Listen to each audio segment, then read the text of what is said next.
here again with another week of NFL's Best Bets. We are here for week 4. Like I said, last week was tough, but we're going to bounce back and do even better this week. I got some great picks for you guys, and we're going to start off with our favorite team to bet on, the Chicago Bears. Now, last week, it felt like we were going to the well too many times because 6.5 was a very large number, but we should have covered. Khalil Mack jumped off sides. Doesn't happen. Bad beat. That happens in gambling. We all know it. It's a risk. But I love the Bears -3 at home against the Tampa Bay Buccaneers, who are coming off a pretty tough loss, I would say. Ryan Fitzpatrick, as of right now, is the starter. That could change by game time. Either way, Bears -3 is a great pick. This defense will lock down a shaky Bucs offense, I would say. I don't think they're as good as they've been. They're a rough team. I know I said I wouldn't bet against them with Fitzpatrick, but last week really showed me something. On Monday, he had a terrible first half. Now, the Bears have done very well in most first halves this year, but hey, I think they're going to finally put it together and play a full 60 minutes of football. That's going to be exciting. Now we're going to move on down to Houston with the Texans. Actually, I think they're playing in Indianapolis, so I should say Indianapolis, but we are taking the Texans +1. This is a lot more about Indianapolis's poor defense than it is the Texans' offense. I think the Texans' offense is just waiting to explode, and I think this week is the week for Deshaun Watson to pretty much show he is who we saw last year for the brief time he was there. I think Houston wins, but that defense in Indianapolis is terrible. Houston's defense is pretty good. I think it's a rough game for Indianapolis and the Colts on their home turf. Houston +1, let's book it. And now we're heading out to the West Coast with the Raiders and the Browns. We are not betting the Raiders. The Raiders suck. They have been outscored. I believe the number was like 34-3 in the fourth quarter. They can't finish a game. I don't think this is going to be the week they finish a game either. Baker Mayfield looking phenomenal after his first appearance in the NFL. First start, I expect him to rally the troops.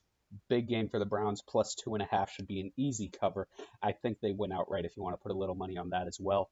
That's not going to be an official pick, but Cleveland +2.5, great pick.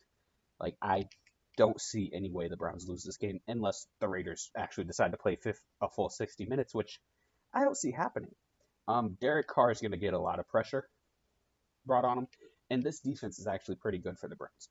So that coupled with Baker Mayfield coming in and he's going to have a big week, I don't think he's going to be as good as his time last week, like just from an analytical standpoint. More plays, you have more of a chance for an error. But if he could do almost as well, about I'd say 80 to 90% of what he did, there's no way the Browns don't cover 2.5. Now we're going to move back to the East Coast with the New Orleans Saints traveling to the New York Giants. The Saints had a very big win last week against in-division rival the Falcons, going to overtime.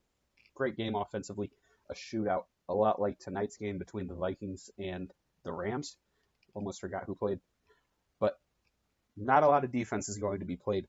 Expect a high-scoring game with New Orleans winning by more than a field goal. I think New Orleans is the better team of the two.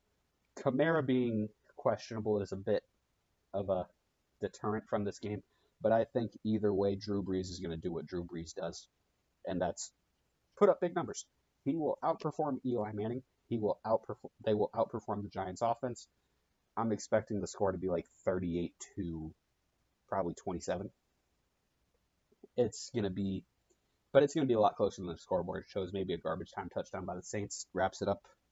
But New Orleans -3, book it. And now we're back to betting Monday Night Football. Last week, I was not really confident one way or the other. I would have leaned Tampa Bay. That would not have went well. But Kansas City traveling to Denver, going to Denver is always tough. Denver always plays well at home. I don't know if it's the altitude. I don't know what it is. They play well at home. But the Kansas City Chiefs have the best offense in football. And I don't think Denver's offense is going to be able to keep up with the Chiefs. If the Denver defense can hold the Chiefs under 31 points, I think Denver wins. I really do. Because the Chiefs' defense is terrible. And I think they'll probably allow another 3-touchdown game, 21, 24 points, something like that. But that's still Chiefs -4. as long as the Chiefs can get 2 or above 31 points this week, they cover with no problem. Um, I'm going to talk a little bit about the state of the NFL for a second. I know this is really a gambling show. They don't like gambling in the NFL, but tonight's game really showed me something. I used to watch NFL football and think, this is going to be a great game between an offense and a defense. They're going to go at it, have a great matchup. Now it's Big 12 football. And if you watch college football on a regular basis, you know what I mean. The Big 12 has no defense played. Like, I want to see at least some pride from defensive players. I don't know if you can attribute it to the rule changes or what, but 38-31 is not the NFL I grew up watching and grew up loving. And there's a big game this weekend that I think will draw a lot of flags, and that is the Baltimore Ravens and the Pittsburgh Steelers on Sunday Night Football. Being a nationally televised game, I think there will be a lot more flags, and it's the fact that these two teams hate each other. There's never any love lost between these two. Like, the NFL is not what it once was. Maybe one day they could get back to it. I doubt it. It's been rough. Like, I don't want a 9-3 game like we saw last week, but I don't want 38-31 where literally one defensive stop wins the game. Like, you have to be able to force 3-and-outs more than 3 times a game for it to be entertaining for me. I know some people love Big 12 football and love 55-62 games that you see Texas Tech in every week. But where's the fun in 111 points for somebody who enjoys the game of football? Like, I'm sorry. If I wanted to watch an offense-only game, I would go play Madden. I would go on Madden, get into practice, and put offense only.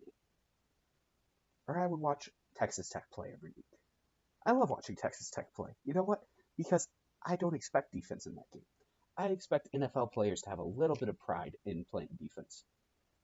And I do get it. They don't want to hurt anybody. They don't want to have the fines. Derek Carr, who was the quarterback who got sacked by William Hayes when he tore his ACL this week, said, I would much rather take a big hit than be the reason he tore his ACL because he is now done for this season. Derek Carr, an alleged franchise quarterback, that's a different time for a different day. Derek Carr, an NFL quarterback, says he would rather get hit than be the reason a defensive player tears his ACL.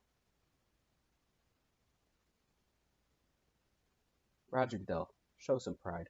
Put defense back in the game. You know what? So, that's my little NFL, state of the NFL rant, I guess. Our picks for the week are Chicago -3, Houston +1, Cleveland +2.5, New Orleans -3, and Kansas City -4. I want more engagement from the community. If you guys want more picks, tell me. If you want less picks, tell me. You want more in-depth analysis, less analysis, tell me. If you want me to go bigger, go bolder, tell me. I can do all of that for you. Follow me at FVCK Goodell. You can DM me. You can at me, whatever you want to do. Give me some ideas for what you want to see. Anyways, you guys have a wonderful weekend. Talk to you on Tuesday.